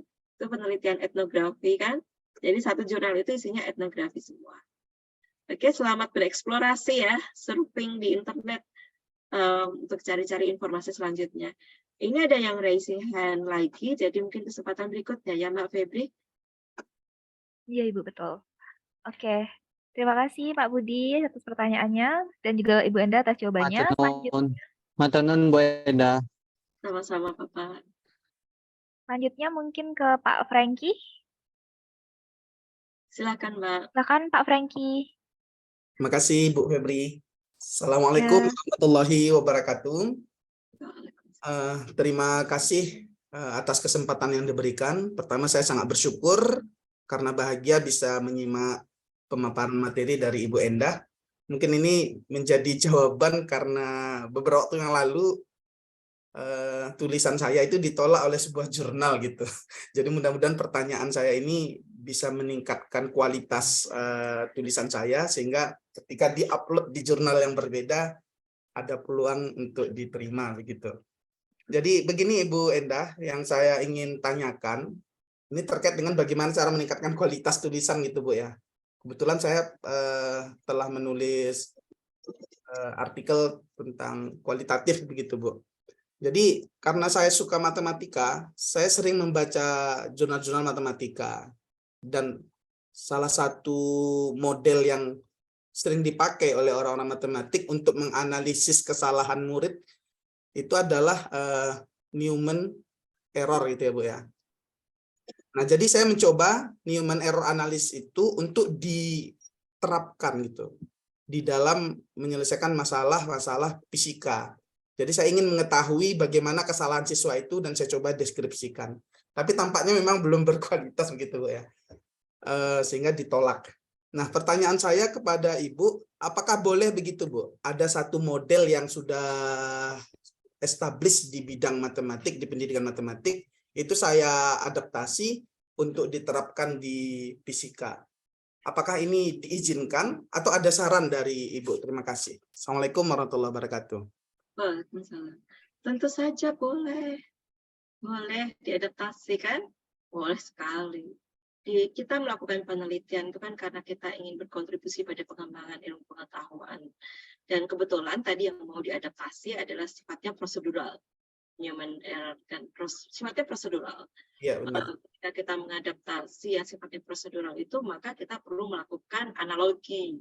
Kalau di matematika seperti itu, lalu contohnya di fisika apa? Kebetulan sekali satu rumpun kan MIPA, saya kira tidak akan ada class yang terlalu banyak.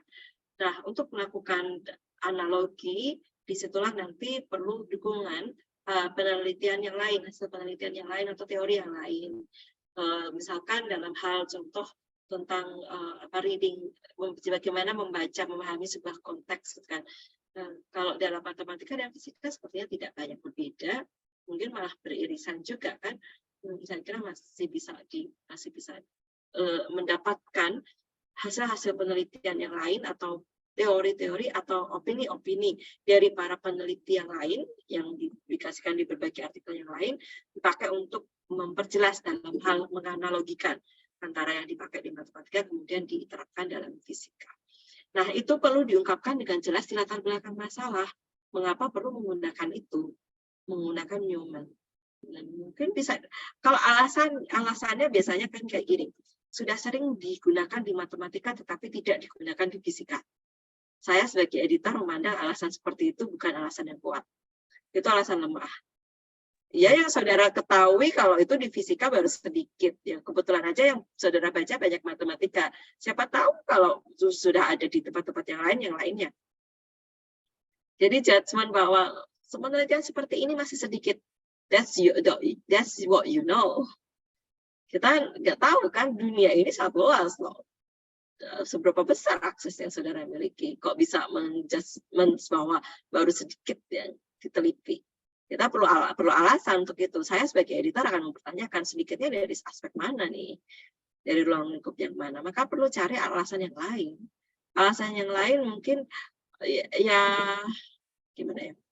Alasan itu sudah dilakukan di dalam matematika, sudah diteliti oleh X hasilnya seperti ini menggunakan Newman, prosedurnya seperti ini. Oleh Y menggunakan Newman juga prosedurnya seperti ini. Dalam fisika ada materi matematika, ada muatan matematika. Konteks matematika apa misalkan sebutkan misalkan apa ya matematika gerak gitu kan. Tentang gerak ada konteks apa di mana di sana menggunakan mathematical knowledge juga, procedural knowledge tentang apa ya numerasi juga tentang kemampuan menghitung komputasi dan sebagainya lah pada matematikanya.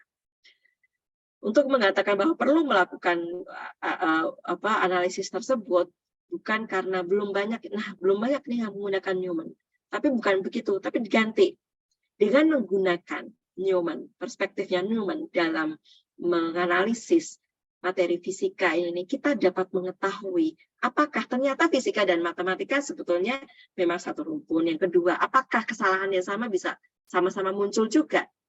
Karena karakteristiknya misalkan mirip. Jadi lebih ke alasan-alasan yang memperkuat hasilnya nanti. Bukan judgement bahwa ini belum ada yang meneliti loh, baru saya satu-satunya di dunia ini. No way, itu langsung ditolak oleh editor. Ya, itu namanya state of the art. seni dalam membuat redaksi, seni dalam membuat kalimat, seni dalam mengungkapkan pentingnya masalah penelitian. Baik. Apakah sudah cukup? Singkat. Luar biasa, Ibu Endah. Terima kasih banyak. Saya akan coba lagi, Bu. Ya, semangat, Pak. Saya juga habis ditolak nih 2 hari yang lalu. Oke, siap, Bu. Satu artikel sudah saya masukkan ke, ini penolakan yang ketiga. Artikel yang sama, penolakan yang ketiga. Tapi biasa, sudah sering kayak gitu. Baik. Terima kasih, Ibu Endah. Iya, sama-sama. Oke, Baik, terima kasih. Lanjut nih, Mbak Dona. Silakan Mbak Dona. apa kabar, Bu Dona? Assalamualaikum.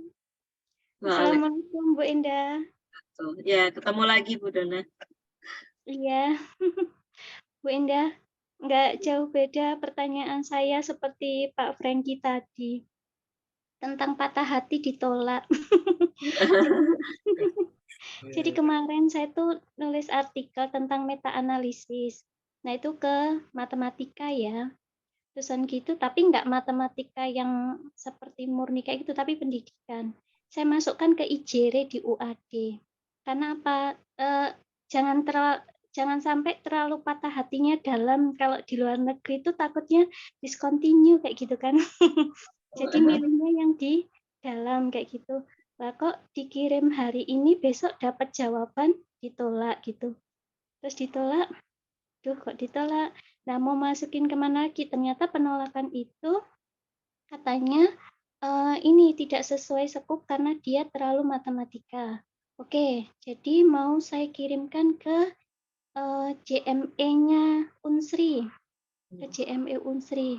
Tapi kok di sana dari diskusi sama teman, kalau ditolak dari Q3 nggak mungkin diterima di Q2 karena dia lebih tinggi gitu SRJ-nya ya gitu. Apakah itu benar? SJR-nya. Apakah itu benar gitu loh Bu? Kalau semisal kita masukkan dan ditolak terus kita mau tingkatkan lagi itu ke Q-nya kayak gitu, tapi sesuai skup itu apakah tetap akan ditolak yang itu? Terus yang kedua pertanyaannya, di jurnal Cakrawala itu menerima hasil penelitian dari meta-analisis itu sendiri. Oke, terima kasih Bu Endah. Assalamualaikum. Sama-sama. Iya, takut patah hati ya. Jadi justru malah ini ya, kita memasukkan artikel itu pertama-tama kita sesuaikan dengan gaya selingkung yang ada di jurnal itu. Fokus dan skopnya itu harus sesuai. Itu dulu pertama. Karena meskipun Q-nya rendah, kalau skopnya nggak masuk, ya nggak masuk. Kemudian patah hati itu biasa. Jadi nggak usah. Ya pertama kali, iya. Saya dulu pertama kali juga kayak gitu. Tapi supervisor saya atau pembimbing saya mengatakan, I hope you are fine, gitu kan? Ya, jadi cuma terus kayak gitu, I hope you are fine. Jadi saya juga fine-fine aja orang. Gini, kan kita mahasiswa kan nulisnya nggak sendiri kan sama pembimbing kan. Ya, sudah ada nama pembimbingnya. Waktu itu kan saya juga nulisnya sama pembimbing saya kan. Pembimbing saya John Swellers, Paul Els. John Swellers waktu itu yang indeks Scopusnya mungkin 30. Ya indeks Scopusnya 30 aja ditolak loh. Apalagi kita yang waktu saya belum punya indeks Scopus kan. Jadi kenapa saya harus patah hati? Orang ahli banget aja ditolak. Jadi ditolaknya itu kadang bukan karena isi artikelnya, tapi karena memang nggak ada peluang, tidak sesuai fokusnya atau alasan politis. Kapan-kapan deh, kalau alasan politis kita ngobrolnya sambil ngopi ya. Itu. Kemudian apakah betul kalau kita habis ditolak di tier bawah nggak bisa masuk tier atau enggak? Kadang kita sengaja membuat artikel kita ditolak supaya kita dapat alasannya. Dari alasan penolakan itu kita pakai untuk memperbaiki artikel kita. Jadi alasan penolakan itu dipakai untuk memperbaiki artikel kita dan kita pindahkan ke jurnal lain dengan tambahan revisi sesuai saran penolakan jurnal itu. Jadi nggak masalah. Jadi dari Q3 ke Q2 boleh, Q3 ke Q1 tentu boleh banget, nggak masalah. Ya. Nanti kalau sudah terbit di Q1, terus bisa kirim email ke jurnal Q3 yang menolak. Artikel yang dulu ditolak oleh jurnal ini akhirnya dapat diterbitkan oleh jurnal Q1. Semoga Anda menyesal. Balas dendam, Bu ya. Dendam positif. Itu bercanda ya. Bercanda. Tapi ya bisa juga kan seperti itu. Anda menyesal sudah menolak saya gitu kan ya. Jadi semangat tetap ini dilanjutkan saja. Tidak semua artikel jurnal menerima artikel meta analisis. Jadi seolah-olah sekarang itu sedang tren ya meta analisis karena kayaknya gampang. Kayaknya gampang. Kayaknya ya dalam tanda kutip ya. Padahal melakukan sintesis itu nggak mudah. Memang secara prosedural itu jelas banget. Langkah-langkahnya itu jelas. Jadi seperti mudah diikuti. Tapi bukan berarti kalau langkah-langkahnya sudah kelihatan lalu sudah benar, enggak, belum tentu juga. Jadi kedalaman, keluasan, kemudian state of the art juga masih perlu dilihat lagi meskipun artikelnya adalah artikel meta analysis, systematic review. Saya kurang tahu. Saya sudah keluar dari Cakrawala Pendidikan sejak tahun kemarin. Oh, gitu. Ya. Jadi saya sebagai editor Cakrawala Pendidikan tahun 2015. Waktu itu saya yang memimpin akreditasinya, sambil masuk Sinta 2, lalu masuk ke Scopus tahun 2019, submit ke sana, kemudian alhamdulillah diterima di Scopus, langsung Q3, kemudian tahun 2021 bulan September saya sudah tidak lagi di Cakrawala Pendidikan. Saya mengelola jurnal yang lain sekarang. Ya. Oke. Gimana Mbak Dona, ada tanggapan lagi nggak nih? Enggak, sudah Mbak. Oke, terima kasih. Oke. Ini kayaknya siang ini pembahasan kita patah hati ya Ibu ya? Boleh. Patah hati tapi ditolak dari jurnal nih ya, bukan ditolak doi ya. Aduh. Oke. Nah, ini Bu, masih ada sedikit waktu lagi nih ya Bu. Mungkin ada di kolom chat, masih ada pertanyaan ini Bu. Dari Ibu Arum Wulandari. Izin bertanya Ibu, bagaimana memulai meneliti dengan grounded teori? Wah, memulainya ini kayaknya mau mulai nih Bu. Memulainya adalah dengan masalah tentu ya. Sama seperti hanya penelitian yang lain, mulainya dengan masalah. Sebentar, coba saya pikirkan sebentar ya. Oke. Ya. Grounded teori mulai sama seperti halnya penelitian yang lain, memulainya dari masalah penelitian. Untuk mendapatkan masalah penelitian, ya kita membuat latar belakang masalah. Untuk mendapatkan latar belakang masalah, maka kita membaca hasil-hasil penelitian sebelumnya. Sehingga memulai penelitian apapun, kita mulainya dari membaca hasil penelitian sebelumnya. Untuk melakukan satu penelitian, paling tidak kita membaca 50-100 hasil penelitian sebelumnya. Mungkin lebih. 500 mungkin untuk menghasilkan satu tesis itu paling tidak baca 500 atau 1000 artikel untuk mendapatkan satu masalah penelitian. Karena untuk membangun satu masalah penelitian kita butuh banyak sekali support kan, tapi bukan berarti dari semua yang kita baca itu harus masuk di dalam daftar pustaka semua, enggak. Yang masuk di sana ya yang hanya yang relevan saja, tetapi dengan membaca sekian banyak hasil-hasil penelitian sebelumnya, kita mendapatkan gambaran bagaimana penelitian itu dilaksanakan. Jadi tidak hanya sekedar untuk mendapatkan masalah itu sendiri, tetapi untuk mendapatkan gambaran bagaimana sih orang lain melakukan penelitian jenis itu. Jadi belajar paling mudah itu ketika kita melihat contoh luarannya, contoh hasilnya. Terus carilah contoh yang bagus, contoh-contoh yang bisa dipahami, lalu tanamkan di benak kita, oh hasil penelitian saya nanti kalau ditulis jadinya seperti ini, maka saya butuh apa saja. Pelajari anatominya, lalu masuklah ke melakukan penelitiannya itu sendiri. Mungkin secara singkat seperti itu deh, singkatnya. Oke Ibu, gimana nih Bu Arum? Ada yang mau ditanggapi Bu Arum? Siap Ibu, terima kasih atas ilmunya. Cuma nanti tantangannya bikin apa Bu? Anatomi, Itu yang bibliografinya itu ya Bu ya. annotated bibliografi ya, itu ringkasan. Annotated.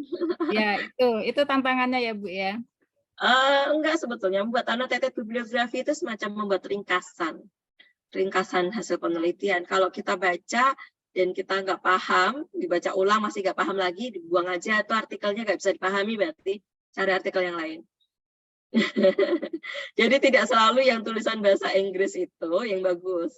Tapi kalau tulisan bahasa Inggrisnya itu kok susah banget dipahami, subjek predikat objeknya nggak ketemu, nggak runtut, nggak ngalir idenya, itu berarti memang artikelnya artikel yang kurang baik. Maka saya menyarankan pada mahasiswa untuk cenderung membaca artikel yang dipublikasikan di jurnal Scopus Q1. Q1 lengkap isinya, itu lebih lengkap dari sisi metodologinya, bagaimana mengungkapkan set of the art-nya. Kita banyak belajar dari tulisan itu.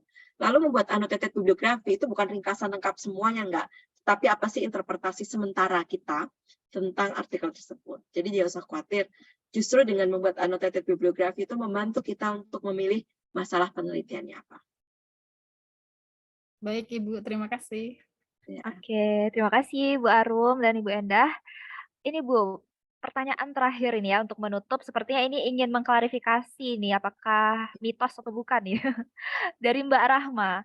Izin bertanya, saya membaca terkait pengumpulan data pada studi kasus. Salah satunya adalah dengan observasi dan wawancara. Apakah ada batasan minimal terkait banyaknya pertanyaan pada studi kasus? Setahu saya nggak ada batasan minimal. Oke, itu jawabannya Mbak Rahma. Singkatnya itu, nggak ada batasan minimal harus berapa pertanyaan. Bukan batasan minimal itu. Mahasiswa sudah tahu kan istilah jenuh gitu kan. Jadi sebanyak-banyaknya. Penelitian kualitatif tujuan utamanya tadi ada yang menyebut social situation. Itu artinya dapat menghasilkan deskripsi yang kaya, rich description. Gambaran yang lengkap tentang suatu konteks sosial.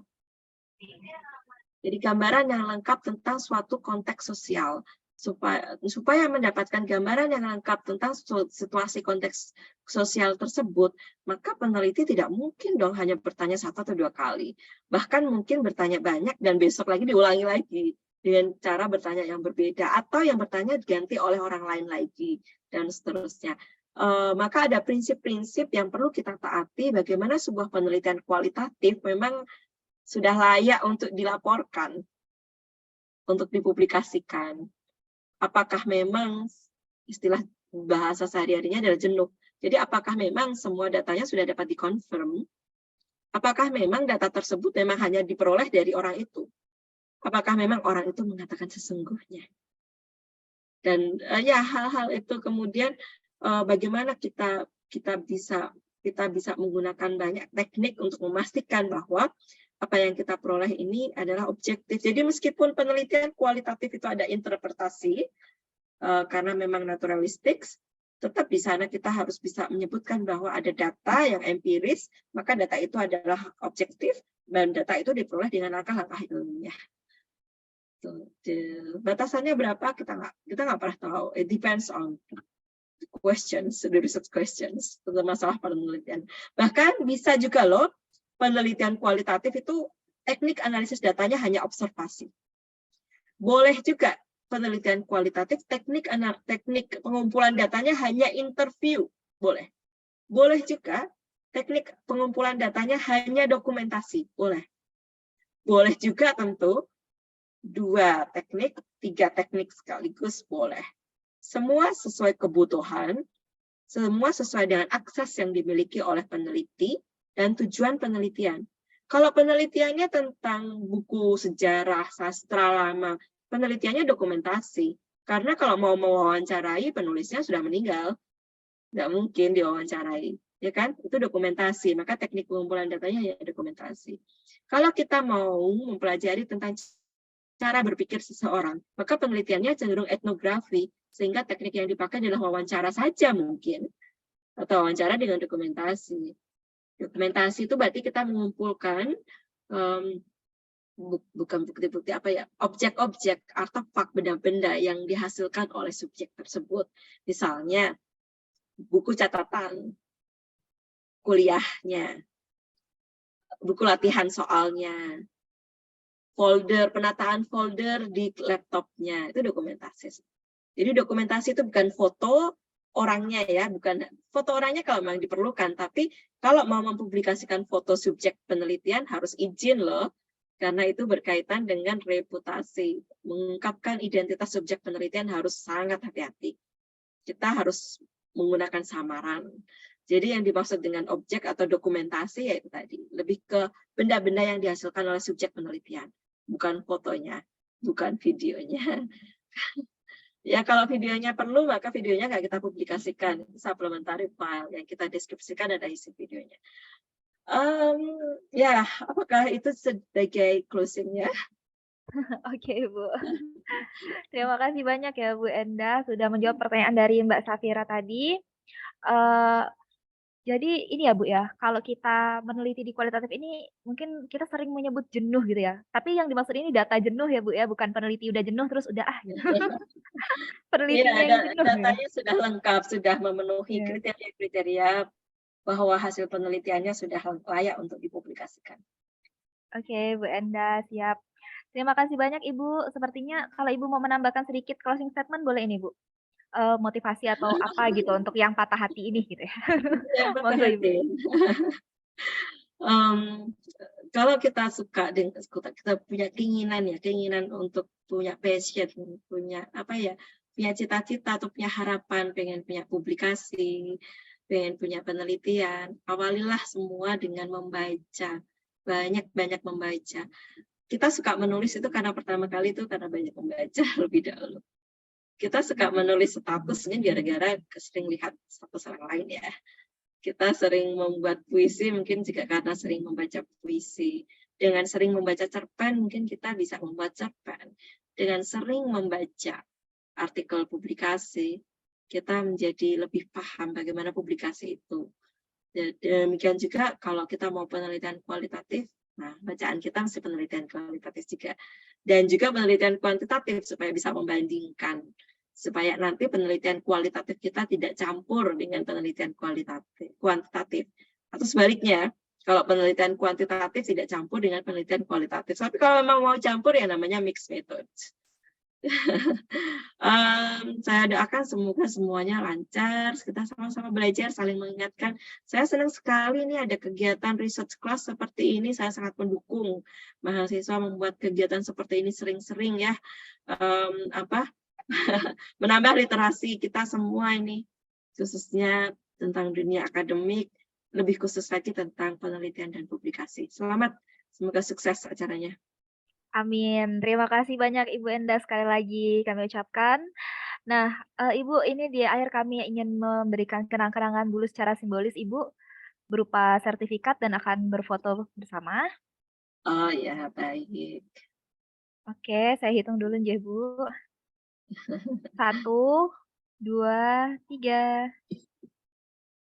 Oke, terima kasih Bu Endah. Dan sekarang kita akan berfoto bersama dengan teman-teman peserta ini, Bu. Teman-teman silahkan on cam nih. Tadi kalau yang on cam udah didoain Ibu loh. Silahkan on cam terlebih dahulu. Boleh dirapin dulu rambutnya, kerudungnya ya. Oke. Nah, nggak pakai virtual background-nya sama. Oke, Bu. Nah, teman-teman Dekdok mungkin sudah siap ya. Saya hitung. Di slide pertama. 1, 2, 3. Oke, di slide kedua. 1, 2, 3. Oke, terima kasih banyak untuk teman-teman semuanya setelah mengikuti kegiatan riset kelas pada siang hari ini. Nah, jangan lupa juga untuk teman-teman yang terpilih ya di mentoring one-on-one. Setelah ini bisa langsung pindah ke Zoom satunya. Untuk Ibu Endah juga kami mohon bantuannya Ibu untuk pindah ke Zoom satunya sekitar 30 menit ya Ibu nanti. Mungkin bisa ada 2 teman kami ini Bu yang peserta terpilih untuk berdiskusi bersama Ibu. Kalau boleh nih, karena saya kan harus lanjut kegiatan saya berikutnya. Oh iya Bu. di Hotel Swiss Bell. Jadi saya juga perjalanan, jadi sama-sama nunggu ya. Nanti setelah saya membuka acara yang di sana, saya lanjutkan untuk gabung dengan teman mahasiswa. Bisa seperti itu ya. Bisa Ibu, boleh. Nanti kami infokan ke teman-teman. Beradaptasi. Jadi satu hari ini saya ada 3 kegiatan. Terima kasih banyak. Insya Allah sangat Bu Endah. Insya Allah. Wah, semangat Bu. Oke. Terima kasih banyak Bu Endah. Sama-sama. Oke. Saya izin, please. Assalamualaikum. Waalaikumsalam. Waalaikumsalam warahmatullahi wabarakatuh. Oke, teman-teman semuanya, di sini saya Febriani dari Magister Pendidikan Fisika selaku moderator, pamit undur diri juga. Mohon maaf atas segala kekurangan dalam memandu kegiatan ini. Semoga kita bisa bertemu lagi di kesempatan lainnya. Assalamualaikum warahmatullahi wabarakatuh. Waalaikumsalam. Waalaikumsalam warahmatullahi wabarakatuh. Terima kasih semua panitia. Nun. Selamat siang teman-teman semua. Siang Bu Dewi. Ya, gimana acaranya kita? Ada sesi 2 tadi. Ya, semoga dengan pemaparan yang Bu Endah sampaikan dapat membuka pikiran kita dan dapat menambah motivasi kita untuk terus belajar. Dan tak lupa pula saya ucapkan terima kasih kepada Bu Endah dan Mbak Febri yang telah mempersamai. Semoga apa yang kita dapat ini dapat bermanfaat kelak di kemudian hari. Ya, alhamdulillahirrahmanirrahim, selesai sudah serangkaian acara kita, yaitu acara setelah kita di penghujung acara. Alhamdulillah, selama 3 hari berjalan ini, kita dapat menyelesaikan acara riset kelas yang alhamdulillah berjalan dengan sangat lancar. Lalu pula saya ucapkan terima kasih kepada pemateri dan kepada seluruh peserta yang telah berpartisipasi mengikuti serangkaian acara ini dari awal hingga akhir. Saya mewakili panitia yang bertugas, mohon maaf apabila selama berlangsungnya acara banyak hal-hal yang kurang berkenan. Kemudian, tak lupa pula saya mengingatkan ke seluruh peserta bagi yang belum mengisi presensi, dimohon untuk segera mengisi link presensi pada kolom chat Zoom yang telah di-share. Karena presensi ini pada setiap sesinya nanti akan dibuatkan sertifikat dan nanti ada poin-poin tersendiri. Jadi jangan sampai kelewatan kita untuk mengisi presensi.